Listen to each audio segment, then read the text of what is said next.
This video is brought to you by Squarespace. When it comes to websites, online stores, etc., there's no place to build a beautiful online presence like Squarespace.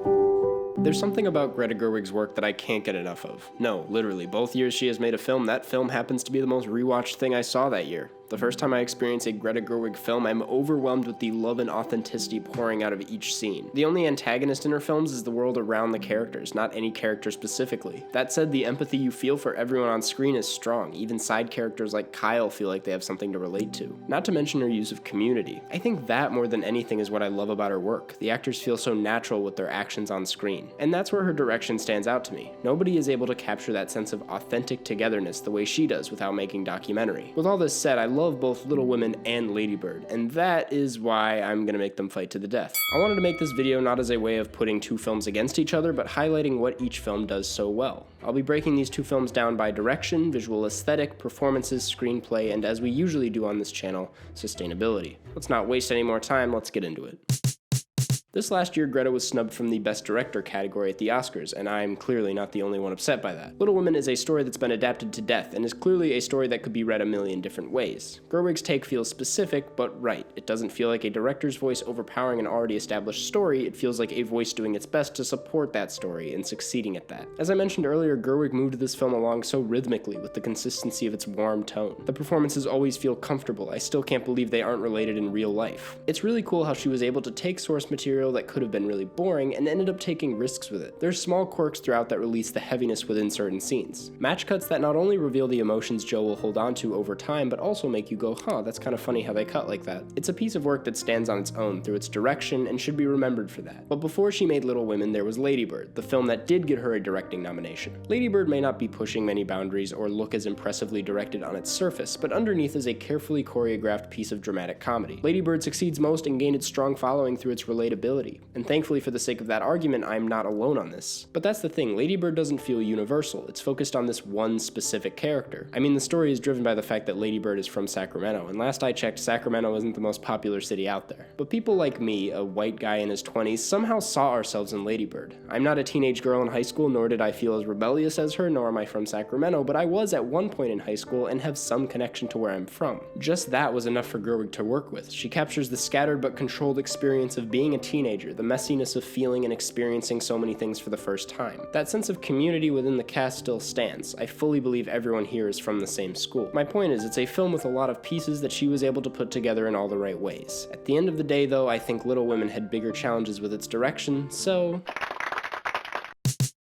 Greta's approach to her visuals is interesting, because it can't exactly be pinpointed yet. Lady Bird and Little Women both look very different, which is why this should be fun. The aesthetic of Lady Bird, similar to its direction, perhaps isn't as noticeable on the surface. Being that there are a lot of comedic elements and the film feels very reliant on the script, the cinematography and colors are doing what they need to support those aspects, not working as much on their own. While Lady Bird might not feel that different visually from your average high school film, it still is. Instead of people, there's a weird attention to buildings and Lady Bird's surroundings, which makes sense because of how important location is to her life. The first major distinction to make here is budget. Not only did Gerwig have more to work with in terms of production design and costume, but after Spielberg told her to smell the celluloid, she decided to shoot on film. A choice that definitely paid off because it really enhances this story, giving the viewer a chance to immerse themselves into this world rather than feeling distant. Not only that, but there are a lot of interesting choices here in regards to color. There's obviously the warm and cool tones to help distinguish the time period, an aspect that not only enhances the narrative but adds depth, and then there's the use of window light, which happens throughout the film. I'm not really sure what to say about it other than it's a nice touch. Not to mention crowd scenes near the beginning and the way the camera captures dancing and running. What I'm saying is Little Women is such an interesting film to look at. Lady Bird is a great film to watch anywhere, but Little Women is a treat to catch in a theater.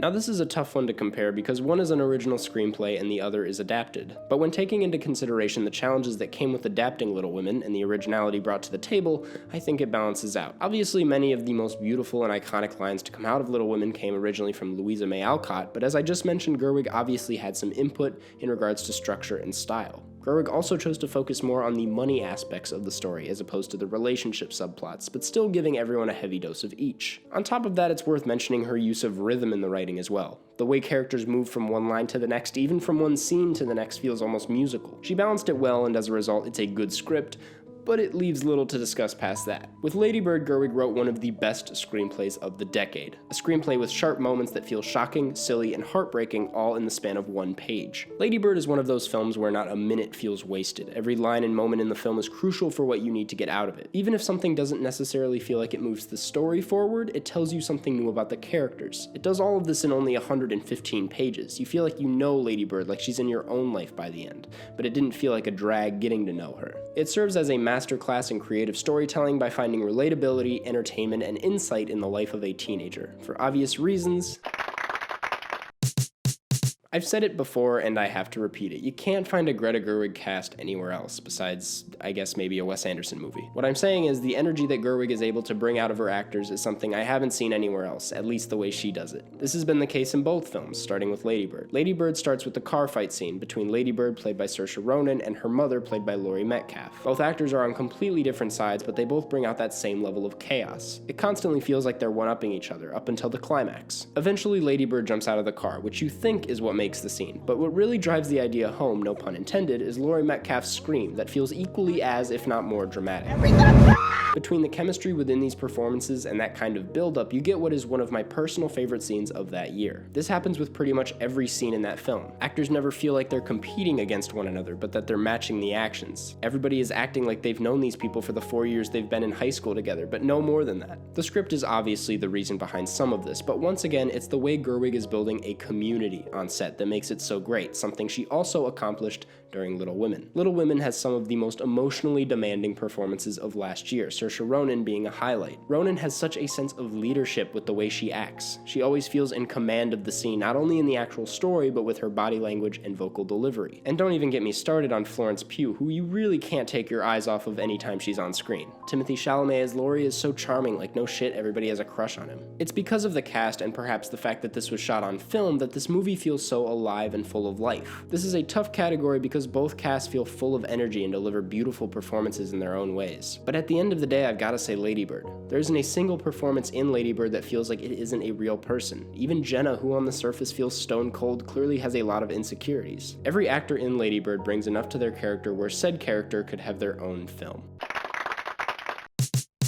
Lastly, it's worth looking at how both of these films will be remembered for years to come and how they made an impact on cinematic history. And with that, I want to start with Little Women. I think Little Women stands alone and will be remembered as a bigger step in Gerwig's own career than filmmaking as a whole. I mean, even in the context of these latest awards, while it was one of the better films, I feel like it was one of the smallest steps forward, besides, Ford v Ferrari. But I think Greta as a filmmaker is one of the most exciting voices today, and Little Women is a great example of that. This is the type of film that could have not come from anyone else but Gerwig, and that said, I can't see it existing at any point in time other than now. Gerwig is doing a fantastic job at examining vulnerability and empathy in the modern age, even when tackling period pieces. Little Women is miles ahead of Lady Bird in terms of the complexities at which it tackles these subjects. For that, I personally will remember this film and hold on to it for as long as I can, simply for representing a step in a different, more exciting direction.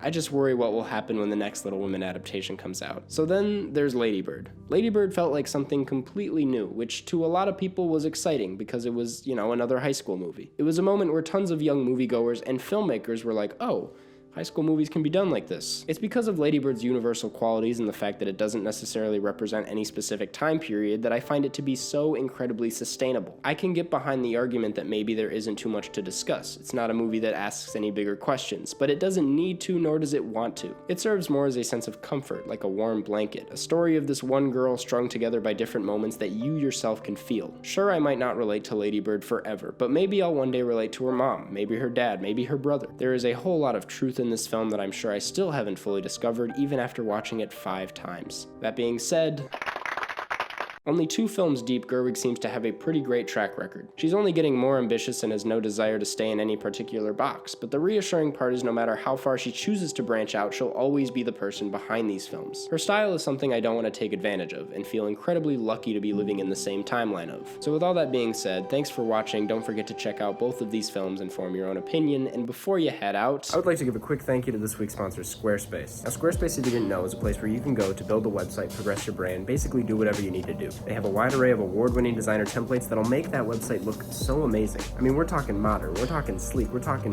whatever you need. Plus, if you have any questions, they have 24-hour customer service. But the best part about it all is that if you go to squarespace.com/Karsten, that's my name, you can get 10% off of your first purchase. As you can tell, there's really no reason for you not to try it. Thanks again for watching. Make sure to check out Squarespace, and I'll see you guys in the next one.